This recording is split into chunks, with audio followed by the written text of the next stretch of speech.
Mic check, mic check. Hello and welcome back. In today's selected Q&A, Bobby writes, I was wondering your thoughts on intelligent life outside the planet. Yes, Bobby, I am here for this. We'll get to my answer in just a second, but I would love to hear from you. Please, if you've researched this topic, don't leave us hanging. Put your info in the comments section below. I'm Amy, this is Ask a Christian, a channel dedicated to authentic discussion about Christianity, especially about Jesus and the Bible. And if you would like to support our growing channel, there's a couple ways you can do that, which I'll put in the info and description section. Also, if you have a question you'd like me to tackle, you can write to me at askachristianfriend@gmail.com. I'll also let you know if we're doing any upcoming group studies or if I have any individual one-on-ones available. All right, back to your question, Bobby. And first, I would like to say that as the wife of a man who has traditionally fallen asleep to season 6 of Ancient Aliens, extraterrestrials.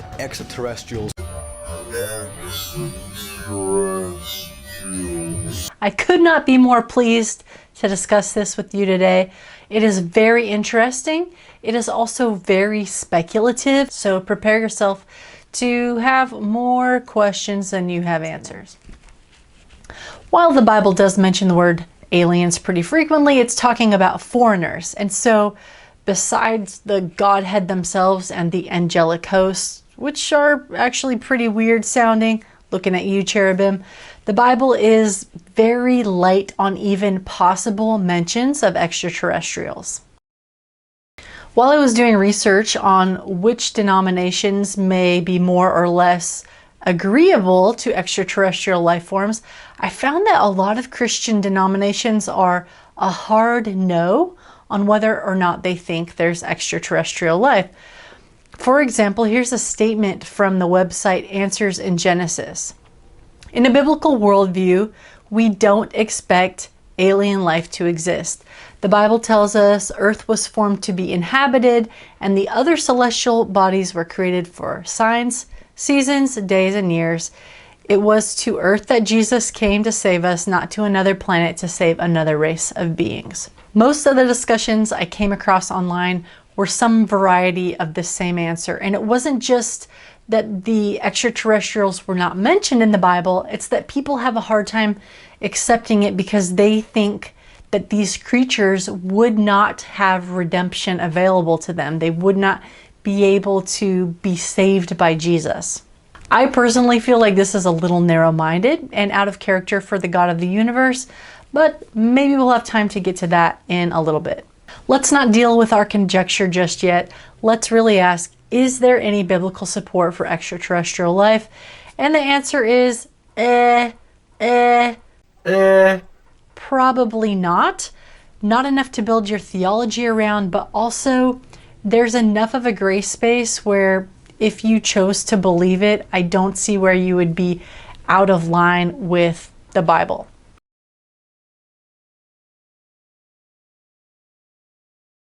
The first verse to look at is Hebrews 1:2, where Paul is explaining how God has spoken in the past. He says, He's spoken unto us by His Son, whom He hath appointed heir of all things, by whom also He made the worlds.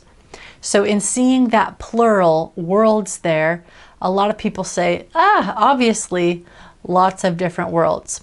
But just so you know, this one is pretty easy to debunk. It doesn't seem to be talking at all about plural planets. The word there is the same word where we get the word eon. It means spans of time. So Paul here is talking about different spans of time throughout history. The second Bible verse is way more interesting and way more controversial. We could have a Q&A all about this verse on its own. It's Genesis 6:4. You've probably heard it. The Nephilim were on the earth in those days and afterward as well, when the sons of God had relations with the daughters of men, and they bore them children who became mighty men of old, men of renown. Your Bible version might say there were giants in those days because that is that first mysterious word Nephilim. It only occurs a couple times in the Bible, here in Genesis, and then in Numbers, I believe. This word Nephilim, It translates as giant ones, but it comes from the word nephal, which means a feller, like a feller of trees, a lumberjack, or potentially maybe a feller of humans, maybe a mighty warrior. So whatever's going on with these guys, whatever they do for a living, they're in the Bible as giants or mighty men. So there's some genetic trait that's been passed down here that really makes them stand out. Now, how did they get that way? How did they come into existence? That's the big controversial part. In this very likely and very easy to understand version, the sons of God are actually the sons of Seth, who had kept themselves separate and godly. And all of a sudden they notice Cain's descendants, they're very attractive people. They're like, hey, let's make some babies. And the recessive trait of being a giant comes out. Now, there's really good evidence for this in Genesis 4 and 5, which describe the two lines of descent from Adam, one through Cain and the other through Seth. In the Old Testament, God's covenant people are often referred to as God's sons. In option number 2, which is way more fun and controversial, the sons of God are fallen angels from heaven. The phrase sons of God is used elsewhere in the Bible, namely in Job, which we'll talk about in a second. And sons of God there seems to be talking about angelic hosts or maybe even extraterrestrials. I've gone back and forth on which interpretation I think is more accurate, and I've settled on the less sensational one because of a couple reasons. One, even if they are angels, as mentioned in the book of Job, they seem to be unfallen angels, very comfortable with coming in and out of heaven and discussing things with God. And number 2, even if these are fallen angels, Jesus talks about angels as if they don't have sex. You remember him talking about the resurrection in Matthew 22:30, where he says, they will neither marry nor will be given in marriage, but are like angels in heaven. My number 3 reason is just the argument of simplicity. If these sons of God listed in Genesis were fallen angels or some different kind of life form, we would have to go through a lot of gymnastics to explain what the other thing explained very simply. Okay, now stick with me. Here is the third and final Bible verse, and the one that I think actually holds a little bit of weight when it comes to looking at extraterrestrials. Job 1:6, let's read it together. Now there was a day when the sons of God came to present themselves before the Lord, and Satan came also among them. And the next verse, God talks to Satan and says, where do you come from? And he says, I'm repping planet Earth. So we've got this meeting where the sons of God, the Lord, and Satan are present.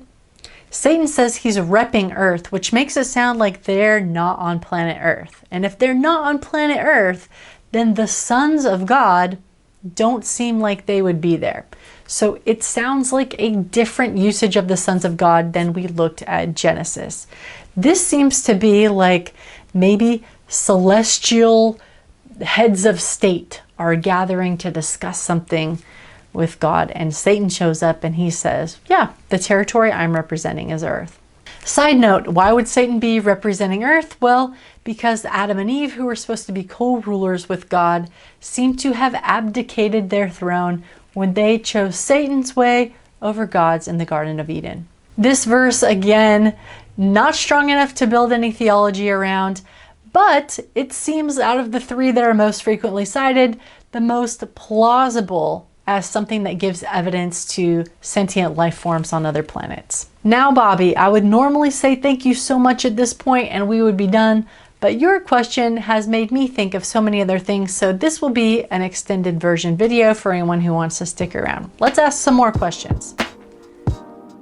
If extraterrestrials exist, would they be precluded from salvation? I say no way.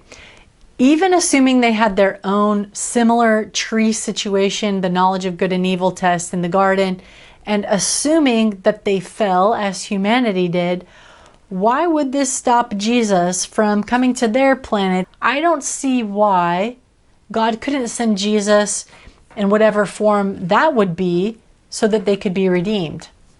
Perhaps they're able to learn from our mistake, so I just don't see why having other life forms would mean that they automatically didn't have access to Jesus' sacrifice. Another question. If the Bible allows for extraterrestrial life, do we need to worry about that life invading planet Earth? Here's where it gets a little tricky for me, and sorry if this is freaky, but if the sons of God in Genesis are not just earthly descendants and they are fallen angels coming down to have sex with humans, and God doesn't put any stop on that breeding program, then yes, we would have something to worry about. But if the sons of God in Job are leaders of other worlds coming together under the counsel of God, then no, we have nothing to fear, because these are either creatures without sin or they have been redeemed and are able to follow God's plan for their lives and their worlds. Wrapping up here with a summary and a couple final thoughts. Number one, the idea of extraterrestrials is not really supported by the Bible. While interesting and possible, it's not a topic that Scripture focuses on or really has a lot of evidence for. Number two, this is not a core issue. If someone wants to believe in aliens and someone else does not, it's not a determining factor if you can have a relationship with Jesus, if you can understand his kingdom, or if you can go to heaven. So take it easy on one another and have fun. Number three, because I always get a lot of questions about what is okay for Christians to consume as far as media, it is your personal decision whether or not you watch or read stuff about aliens and alien encounters. I do want to say that if it's causing fear or worry or anxiety for you or someone in your family, probably steer away from that.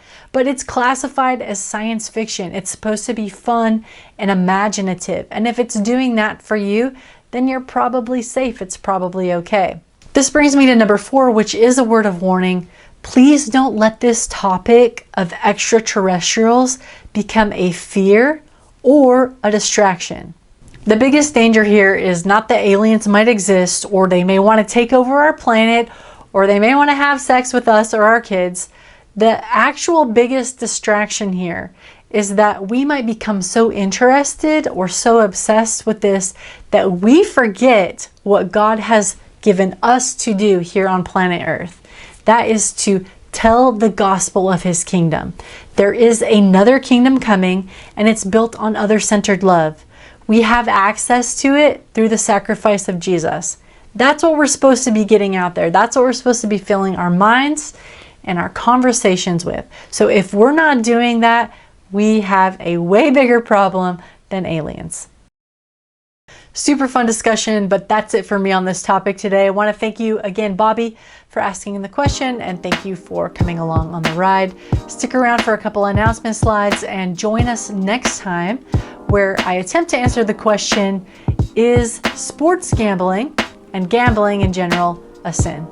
Wishing you joy and peace for your journey, wherever it leads. Goodbye for now.